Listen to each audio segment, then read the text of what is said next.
देश में रोजाना कई क्राइम होते हैं, लेकिन कुछ ऐसी घटनाएं होती हैं जिन्हें कई सालों तक याद रखा जाता है।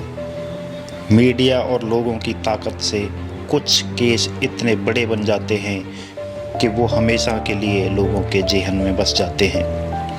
ऐसा ही एक केस था मशहूर मॉडल जेसिका लाल मर्डर केस, जिसने सियासी हस्तियों से लेकर फिल्मी दुनिया तक को हिला कर रख दिया।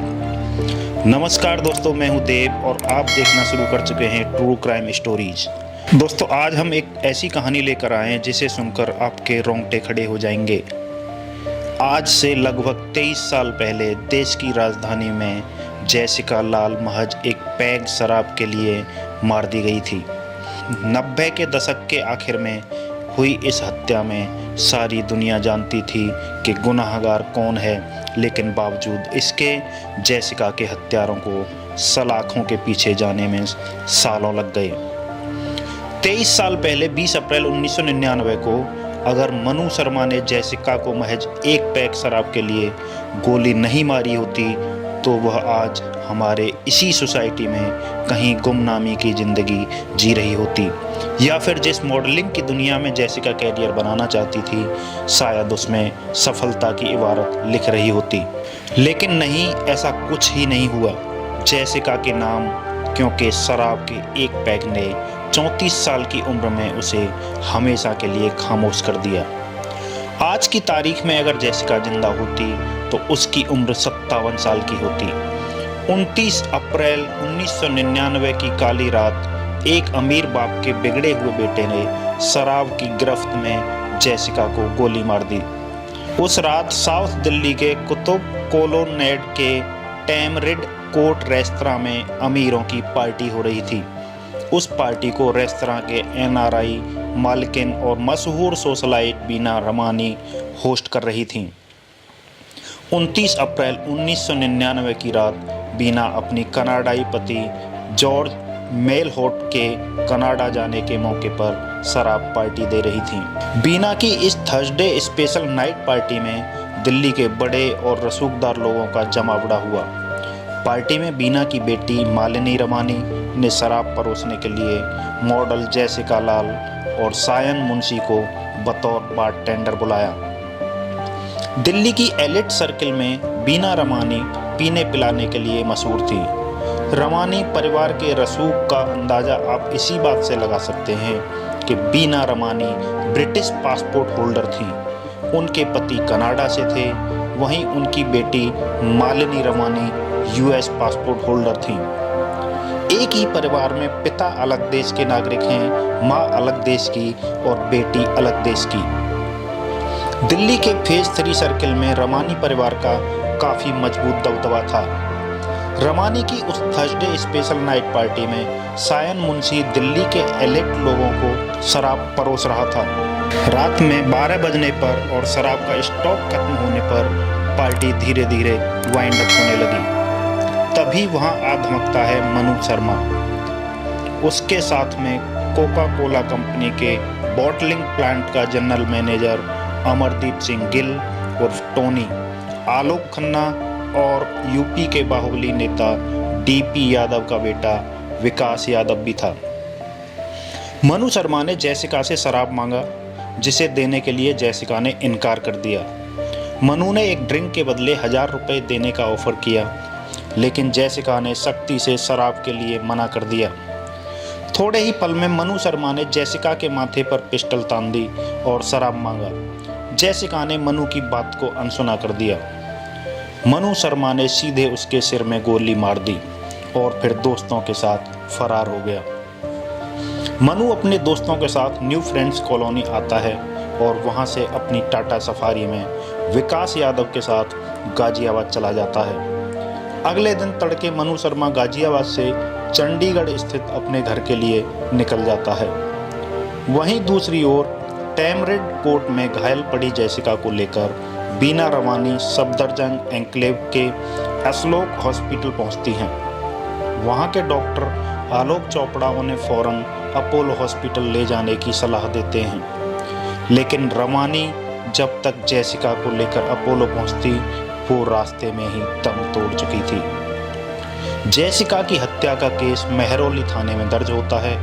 पुलिस ने मामले की जांच की तो पता चला कि हत्यारे बड़े घरों के बिगड़ैल शहजादे हैं। चूंकि हत्या के तार सीधे राजनीतिक परिवार से जुड़ रहे थे, इसलिए पुलिस भी सीधे कोई कदम उठाने में हिचक रही थी।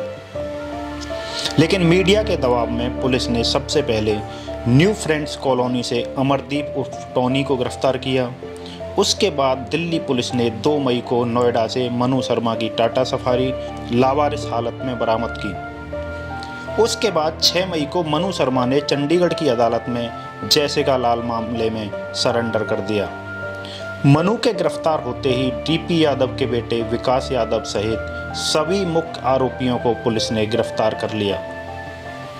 दिल्ली पुलिस ने जैसिका हत्याकांड में कुल 9 लोगों को आरोपी बनाया, जिसमें क्रिकेटर युवराज सिंह के पिता योगराज सिंह का भी नाम शामिल था। वहीं बिना लाइसेंस शराब परोसने के मामले में दिल्ली पुलिस ने बीना रमानी को भी गिरफ्तार किया, लेकिन चूंकि वो ब्रिटिश पासपोर्ट होल्डर थीं, इस नाते कोर्ट ने उन्हें कुछ ही समय में जमानत दे दी। दिल्ली पुलिस ने पटियाला हाउस कोर्ट में जैसिका लाल हत्याकांड की चार्जशीट पेश की। इस केस में मुख्य गवाह थे सायन मुंशी, करण राजपूत और शिवदास। सायन मुंशी तो जैसिका के साथ ही शराब परोस रहे थे। करण राजपूत रेस्तरां के मैनेजर का मामा था और इत्तेफाक से उस रात मौकाए वारदात पर मौजूद था। तीसरा गवाह था शिवदास, रेस्तरां का इलेक्ट्रीशियन, जो पार्टी खत्म होने के बाद अपना डिनर लेने वहां पहुंचा था। पुलिस के सामने दिए बयान में तीनों ने माना कि मनु शर्मा ने ही उस रात जैसिका पर गोली चलाई थी। लेकिन 3 मई 2001 को पटियाला हाउस कोर्ट में सायन जज के सामने अपने बयान से पलट गया, जबकि खुद सायन मुंशी ने ही हत्या की एफआईआर दर्ज करवाई थी।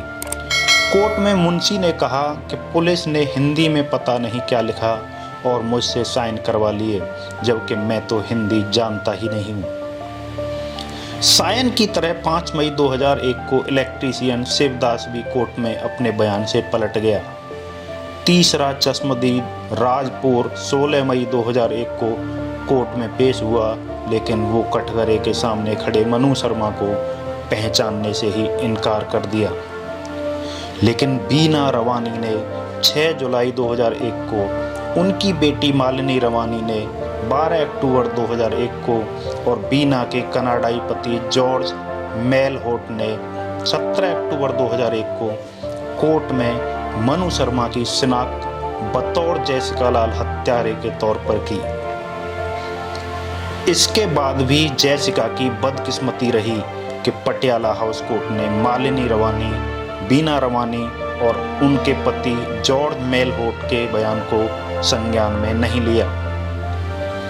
मामले की लंबी सुनवाई चली और 21 फरवरी 2006 को पटियाला हाउस कोर्ट के जज एस.एल. भवयाना ने अपने फैसले में सबूतों के अभाव और सरकारी वकील के कमजोर दलीलों को हवाला देते हुए मनु शर्मा सहित सभी आरोपियों को जैसिका हत्याकांड में बरी कर दिया। पटियाला हाउस कोर्ट के फैसले से जैसिका की बहन सबरीना लाल सदमे में आ गईं, क्योंकि जैसिका की बहन सबरीना लाल कोर्ट में अकेली ऐसी महिला थीं जो कोर्ट में रसूखदार परिवारों के सामने मजबूती से लड़ रही थीं। खैर, सबरीना ने हार नहीं मानी और उनकी इस लड़ाई में मीडिया ने भी उनका जमकर साथ दिया। आखिरकार 13 मार्च 2006 को दिल्ली पुलिस ने पटियाला हाउस कोर्ट के फैसले को दिल्ली हाई कोर्ट में चैलेंज किया। दूसरी ओर एक मैगजीन ने एक न्यूज चैनल के साथ मिलकर सायन मुंशी समेत सभी मुख्य गवाहों का स्टिंग ऑपरेशन किया। इस स्टिंग में सायन ने ऑन कैमरा कहा कि उसकी हिंदी बहुत अच्छी है और वह हिंदी लिख सकता है, बोल सकता है और समझ भी सकता है। दूसरा गवाह करण स्टिंग से पहले ही शराब की लत के कारण मर चुका था, लेकिन उसके जानने वालों ने कैमरे के सामने कहा कि पटियाला हाउस कोर्ट में बयान से पलटने के लिए मनु शर्मा के पिता ने उसे लाखों रुपए दिए और चंडीगढ़, मनाली सहित नेपाल की सैर भी कराई थी। तीसरा गवाह शिवदास कैमरे के सामने तो नहीं आया, लेकिन उसने माना कि हत्या मनु शर्मा ने ही की थी। इतना ही नहीं, मनु शर्मा को केस से बचाने के लिए उसके पिता विनोद शर्मा बकायदा जयसिका लाल के घर भी गए थे और परिवार से सेटलमेंट करने की कोशिश की थी।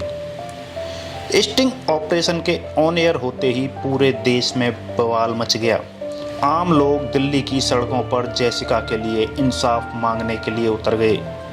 उसके बाद 3 अक्टूबर 2006 को दिल्ली हाई कोर्ट ने तय किया कि जयसिका मामले की सुनवाई रोजाना होगी। हाई कोर्ट में जस्टिस RS सोढ़ी और जस्टिस PK भसीन की बेंच ने इस मामले में 18 दिसंबर 2006 को अपना फैसला सुनाया। 3 आरोपियों मनु शर्मा, विकास यादव और अमरदीप सिंह गिल को जयसिका लाल हत्याकांड में दोषी करार दिया गया। कोर्ट ने युवराज सिंह के पिता योगराज सिंह समेत 6 अन्य आरोपियों को बरी कर दिया। फैसले में दिल्ली हाई कोर्ट ने मनु शर्मा को जयसिका की हत्या के लिए उम्र कैद और 50,000 रुपये के जुर्माने की सजा सुनाई। वहीं अन्य दोषियों अमरदीप सिंह गिल और विकास यादव को 4 साल की जेल की सजा और 3,000 रुपये जुर्माने के तौर पर सजा सुनाई। इस पूरे मामले में सबसे ज़्यादा हैरत की बात यह है कि जयसिका मामले में सजा पाने वाला विकास यादव वह अभियुक्त है जिसने जयसिका लाल मर्डर केस में जमानत पर रहते हुए नीतीश कटारा का मर्डर किया था। मनु शर्मा ने हाई कोर्ट के फैसले के खिलाफ 2 फरवरी 2007 को सुप्रीम कोर्ट में अपील की। सुप्रीम कोर्ट ने मामले में सुनवाई की और 19 अप्रैल 2010 को दिए अपने फैसले में हाई कोर्ट के आदेश को बरकरार रखा और मनु शर्मा के आजीवन कारावास की सजा को सही ठहराया। इस तरह इतनी लंबी लड़ाई के बाद आखिरकार जयसिका लाल को इंसाफ मिल सका। लेकिन इस कहानी में आगे और भी किस्से हैं। मसलन सजा याफ्ता मनु शर्मा साल 2015 में फरलो पर बाहर निकलकर मुंबई की रहने वाली एक लड़की से शादी की। साल 2018 में जयसिका लाल की बहन सबरीना लाल ने कहा था कि अगर दिल्ली सरकार मनु शर्मा को रिहा कर देती है तो उन्हें कोई आपत्ति नहीं होगी। तिहाड़ जेल में जिंदगी के लगभग 16 साल काटने के बाद मनु शर्मा को दिल्ली सरकार ने जून 2020 में अच्छे आचरण के आधार पर रिहा कर दिया। मनु शर्मा आज आज़ाद जिंदगी जी रहा है, लेकिन 15 अगस्त 2021 को जयसिका के लिए लंबी कानूनी लड़ाई लड़ने वाली सबरीना लाल का लंबी बीमारी के बाद निधन हो गया। जयसिका लाल हत्याकांड पर बॉलीवुड ने नो वन किल्ड जयसिका नाम की एक फिल्म भी बनाई, जिसमें रानी मुखर्जी और विद्या बालन ने मुख्य किरदार अदा किया था। दोस्तों, ये थी जयसिका लाल हत्याकांड की पूरी कहानी। दोस्तों, अगर नेताओं के बच्चे हों या फिर अच्छे रसूख वाले लोग हैं तो कितना मुश्किल है किसी को न्याय दिलाना। तो अगर जयसिका की बहन इस लड़ाई को न मजबूती से लड़ती तो इन सारे हत्यारों का, इन तीनों दोषियों का कुछ नहीं होता और ये जब ही छूट जाते। दोस्तों, आपको हमारी स्टोरी कैसी लगी हमें कमेंट करके बताइए और हमारे चैनल को सब्सक्राइब जरूर कर लीजिए। मिलते हैं ऐसी ही किसी एक और स्टोरी के साथ एक और नए वीडियो में। तब तक के लिए नमस्कार।